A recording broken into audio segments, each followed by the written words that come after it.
Guys আজকে আমাদের বাড়ি দেখছি কাঠবিড়ালি এই পাটির এদিকে আছে।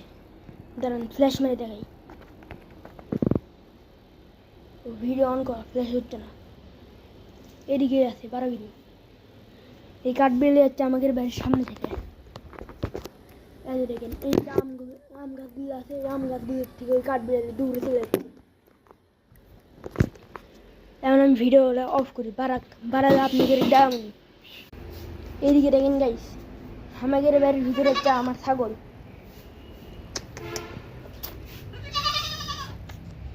ও গাইস আপনি এর কর কথা মনে করেন, আমার নাম হচ্ছে ফারাবি। এই চ্যানেলে আমি গেমিং ভিডিও থাকি, আর এটা আমার নিউ চ্যানেল। তো সবাই সাপোর্ট করেন, সাবস্ক্রাইব করেন, লাইক করেন, শেয়ার করেন। আমি ভিডিও কন্টিনিউ করি এবং এই চ্যানেলে আমি মাইনক্রাফটের ভিডিও ছাড়ব। আমি একটু নিউ ইউটিউবার, তাই অত ভালো ইউটিউবে ভিডিও ছাড়তে পারি না, বাট চেষ্টা করবো এখন।